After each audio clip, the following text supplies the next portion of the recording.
Let's begin not with what you see, but with what you feel right now.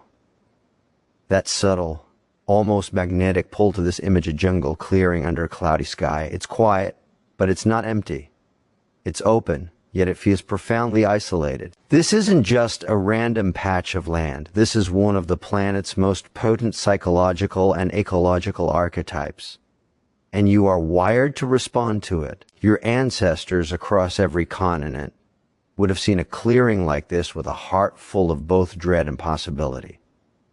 It's a break in the endless, consuming green, a room made by nature. And the first thing we have to understand is that clearings are almost never accidental. This isn't just a place where trees decided not to grow. This is a place where something happened. That something could be geological, a shallow bedrock, just beneath the soil that denies deep roots a purchase, creating a natural meadow in the middle of a forest. It could be hydrological, a seasonal waterlogged area that only certain grasses can tolerate.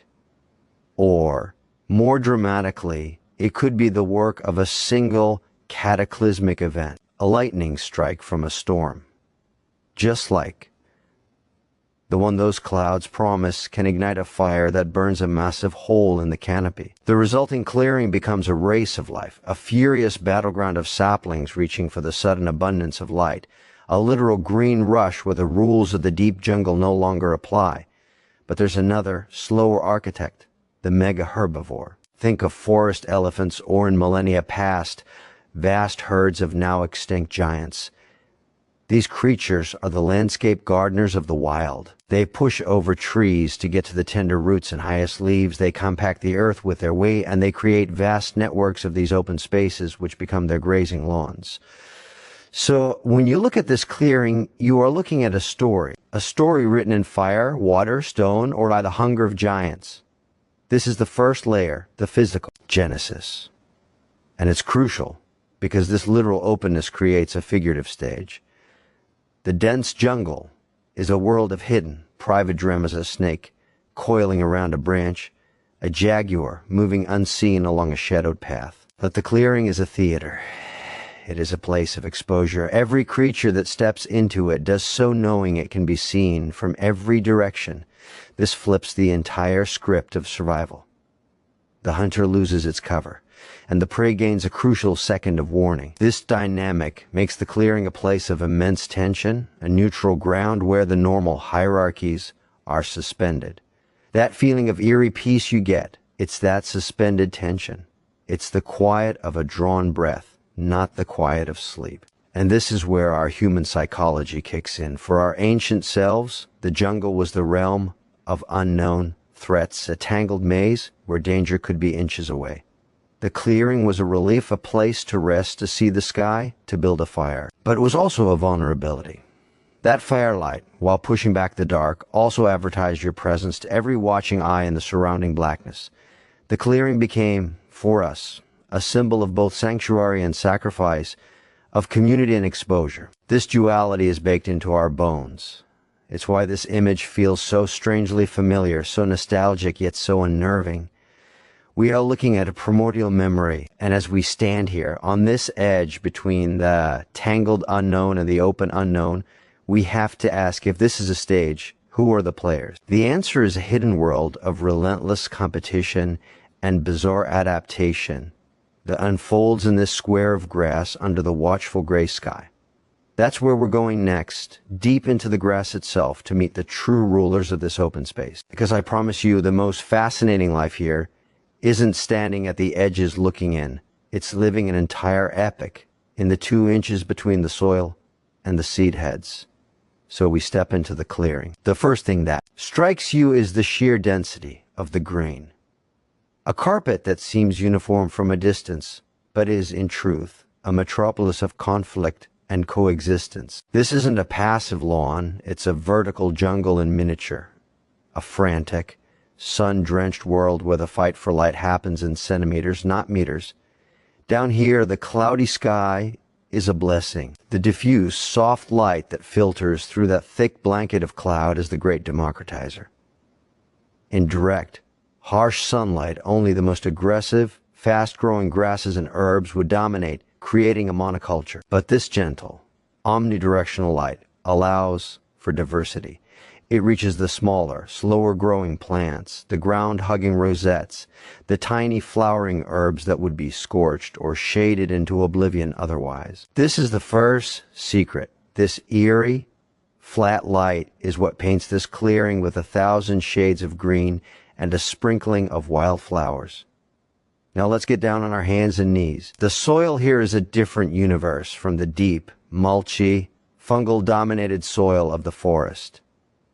This is bacterial territory. The constant growth and death of grass roots, the droppings of grazers, the different chemical composition of grass litter, all of it, creates a soil environment that favors bacteria over fungi. This bacterial loop is fast, recycling nutrients quickly to fuel more grass growth. It's a system built for speed and turnover. And living within this grassy matrix is an entire civilization of tiny beings. There are the grass shoppers, not just as casual visitors, but as specialized forms whose body shapes and colors perfectly mimic stems and blades. There are the ants, building underground cities whose complexity rivals our own, farming aphids on grass roots, engaging in wars over territory measured in square feet. And then there are the spiders, the wolf spiders who don't build webs, but are solitary, sprinting hunters in the savannah in miniature. And the orb weavers who, at dawn, string their intricate nets between grass stalks, creating fields of jeweled death that glitter with morning dew. But the real drama is underground, in the rhizosphere, the zone around the roots. Here, grasses are not solitary individuals. They are networked entities. They communicate through chemical signals released into the soil. If one grass plant is attacked by a herbivore, say, a caterpillar, it can release volatile compounds that are picked up by its neighbors, who then preemptively start producing defensive chemicals. They are talking to each other, they are warning each other, and they are forming alliances with other organisms. Mycorrhizal fungi, different from the forest kinds, still link grass roots, acting as a subterranean internet, trading nutrients and information. This clearing, so silent to our ears, is crackling with chemical chatter. It is a scene of constant, silent negotiation and warfare. And presiding over this are the masters of the grassy realm, the grazers. From the tiny mouse that chews a single stem to the deer that moves through like a living lawnmower, these animals shape the architecture of this world. Their grazing doesn't destroy the grass. It stimulates it. It encourages tailoring, the production of new shoots, creating a denser, more resilient turf. Their selective eating allows less palatable plants a chance to flourish, increasing biodiversity. Their hooves and feet aerate the soil and create tiny divots for seeds to settle.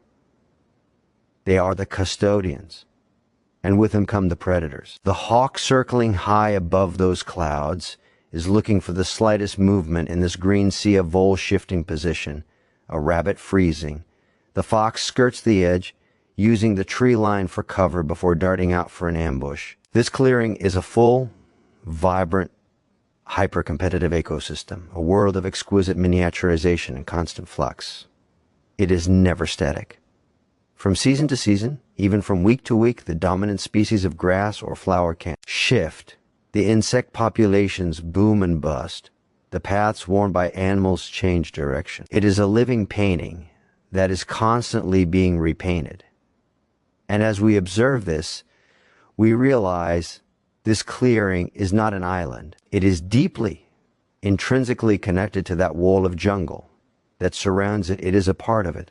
And that border, that razor-sharp edge where the grass ends and the tree begin, is perhaps the most intense and fascinating zone of all. It's a place of immense energy and conflict, a frontier where two worlds collide. And to understand the full story of this place, we have to walk that line. That edge is not a line, it's a zone of war and negotiation, a porous border where the rules of both the clearing and the forest break down and create something entirely new, the ecotone. This is where the drama is most concentrated. Here, the sunlight is a contested resource. The trees of the forest extend their branches outward, greedily capturing the light over the clearing, casting a moving shadow that sweeps across the grass like a sundial. In response, the grasses and sun-loving plants at the edge grow taller, more vigorous, in a desperate race to stay in the light. This creates a phenomenon known as edge effect, a band of hyper-productivity and biodiversity that can be several meters wide. It's richer than the deep forest and richer than the heart of the clearing. It's where brambles and light-loving shrubs form an almost impenetrable thicket. It's a nursery. Saplings that germinated in the safety of the clearing now face their greatest challenge, moving into the shade of their parents. They will grow slowly here, waiting for a gap, for a fallen giant to provide their moment in the sun. The animals use this edge strategically. It provides what ecologists call cover adjacency. A deer can feed on the nutritious grasses of the clearing while being mere leaps from the protective cover of the thicket. A bird will nest in the dense foliage of the edge, where predators from the air have a harder time seeing the nest, and predators from the ground are more easily spotted. This edge is the busiest street in the entire ecosystem, a thoroughfare for life. But it's also a zone of immense chemical warfare. The trees, particularly certain species, engage in a strategy called allelopathy. They release chemicals from their roots or decaying leaves that inhibit the growth of other plants, a kind of soil poisoning to keep the clearing from encroaching on their territory. The classic example is the black walnut tree, but in jungles worldwide, similar battles are waged invisibly. The grasses fight back with their own chemical defenses and their dense, forming root systems that make it hard for tree seedlings to establish. This border is a stalemate maintained by constant biological conflict. And then there are the navigators of this edge, the creatures that live their lives in this in-between world. The chameleon, perfectly adapted to the dappled light, moving from a tree branch to a sun-drenched shrub. The insectivorous birds that hawk for insects over the clearing but retreat to the trees to perch. This edge is also a trap. It can concentrate predators, making it more dangerous for prey than either habitat alone. It can funnel animals into ambush sites. It's a place of both opportunity and extreme peril. For us humans, this edge has always been psychologically significant. It's the threshold. It's the literal and figurative edge of the woods. In stories, the big bad wolf waits at the edge of the forest. The magical guide emerges from it. It is the boundary between the known world, the clearing, the village, and the unknown world, the forest, the wilderness. Standing here, you are straddling two realities. You have one foot in the realm of openness, community, and exposure, and one foot in the realm of secrecy, solitude, and hidden danger. This is why the image is so powerful. It captures us at that threshold. And historically, this is where we built our first permanent settlements on the edge of a forest clearing close to resources, with a defensible line of sight and a quick retreat into cover. This edge is in our DNA as the place of decision, of caution, of potential. But there's another, even deeper layer to this place.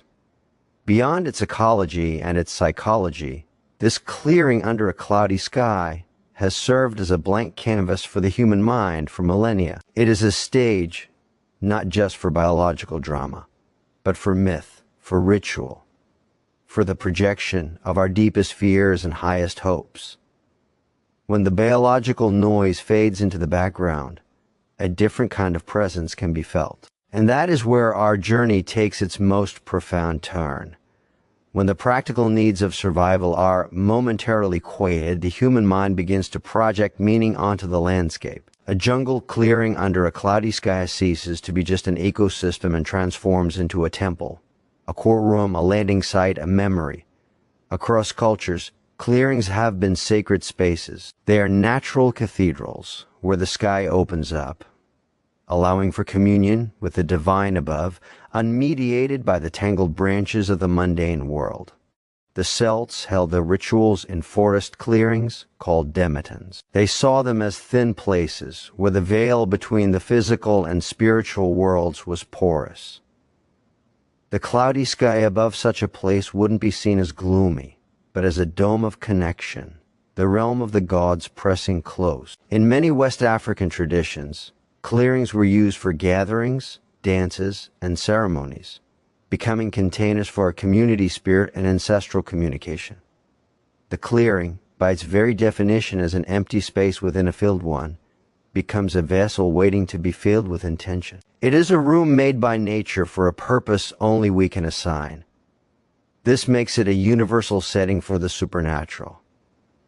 In folklore, it's where you might encounter fairies dancing in a ring, where the mushrooms grow in a perfect circle, marking the doorway to their realm. It's where, in European tales, you might find a lone, gnarled tree in the center, a witch's gallows. In modern UFO lore, the clearing is the classic landing site, an open space for otherworldly craft to descend, hidden from prying eyes by the forest wall, accessible only to those who dare to venture in. The cloudy sky amplifies this. It denies us the comfort of the sun or the orientation of stars. It creates a lid on the world, making the clearing feel even more isolated, like a private room with a ceiling of mist. This atmospheric pressure fosters a sense of being watched, of being in a place set apart from time. It's the perfect stage for a haunting. Think of the psychological weight of such a place in stories. It's where secrets are buried, where unspeakable pacts are made, where the protagonist has a moment of terrifying clarity. But it's not just about fear. It's also about profound peace and revelation. In literature and film, the clearing is often the place of respite and recovery. The hero, wounded and lost, stumbles into a sun-dappled or softly cloud-shaded clearing, finds a stream, and gathers the strength to go on. It's a womb of nature, a place to be reborn. This duality is key. The clearing holds both the potential for ultimate terror and ultimate peace. It is the archetypal liminal space, a transition zone between two states.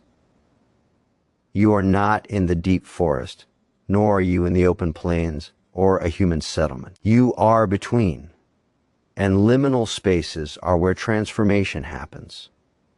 In rites of passage across cultures, initiates are often taken away from the village into the wilderness to a designated sacred space, often a clearing, to undergo their trials. They leave as children and return from the clearing as adults. The clearing is the crucible. For the individual modern mind, a place like this can trigger a deep, almost melancholic introspection.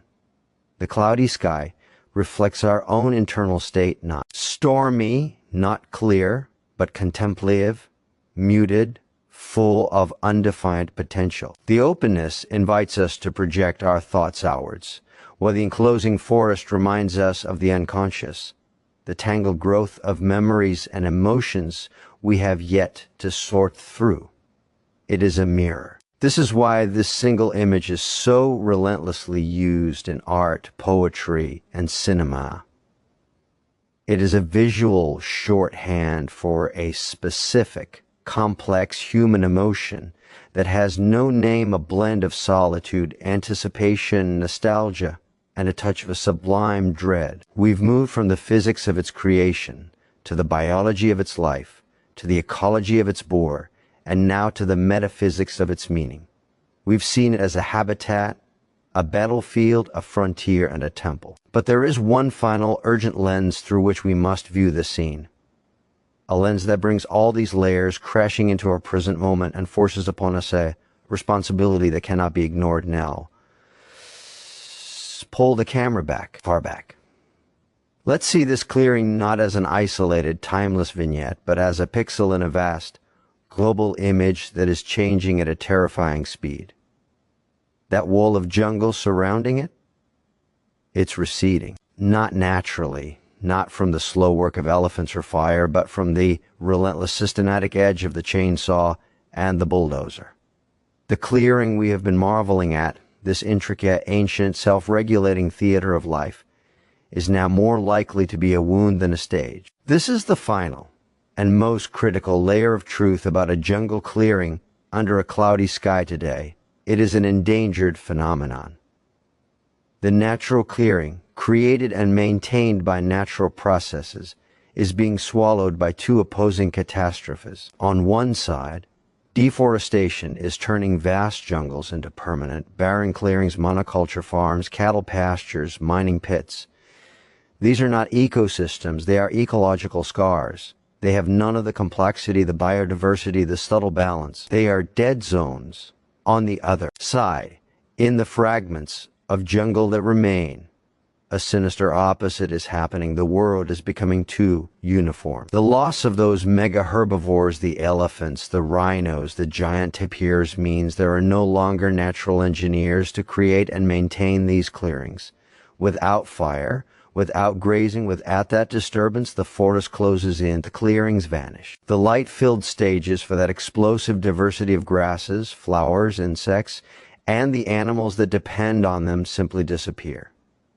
The jungle becomes a monotonous, dark, and ironically less diverse green blanket. The specialist species of the clearing go extinct first. The butterflies that needed that one specific sun-loving plant, the ground-nesting birds that required the open sightlines, the grazing animals that lived on the nutrient-rich grasses, they vanish. The edge effect, that band of hyperdiversity, collapses inward. The forest becomes quieter, simpler, poorer. Our clearing, under its cloudy sky, becomes a museum diorama of a lost world. This is the silent crisis within the crisis of deforestation. It's not just about saving trees, it's about saving the openings within them. It's about saving the process, not just the structure. Conservation biology now understands that disturbance is not the enemy of nature, it is its essential choreographer. We have to learn to mimic it.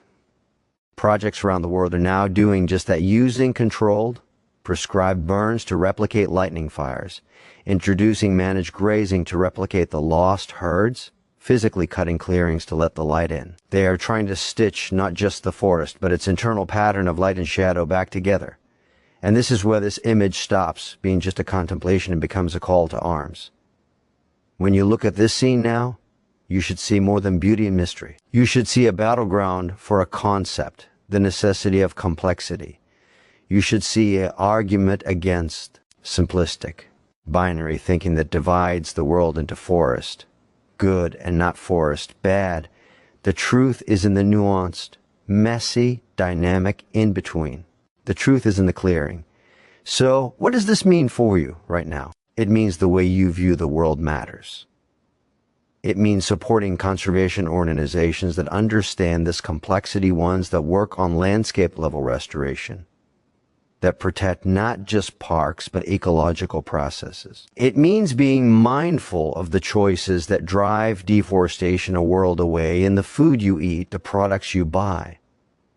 But more personally, it means becoming an advocate for clearings in all forms. Protect the little meadows in your local parks, the patches of wildflowers by the roadside. Understand that a perfectly manicured lawn is a dead clearing, but a patch of native grasses and weeds is a thriving metropolis. Create clearings in your own life mental spaces for quiet, unstructured thought under the cloudy sky of your own introspection. This image is a metaphor for resilience through balanced disruption. The final, overwhelming message of this journey is that we are not separate from the scene.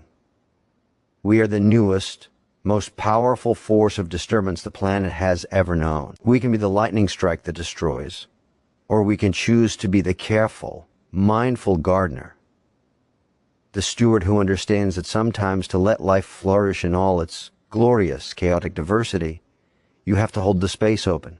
You have to preserve the clearing. You have to look up at that vast, cloudy sky and remember that this small, open space beneath it is a miracle worth fighting for.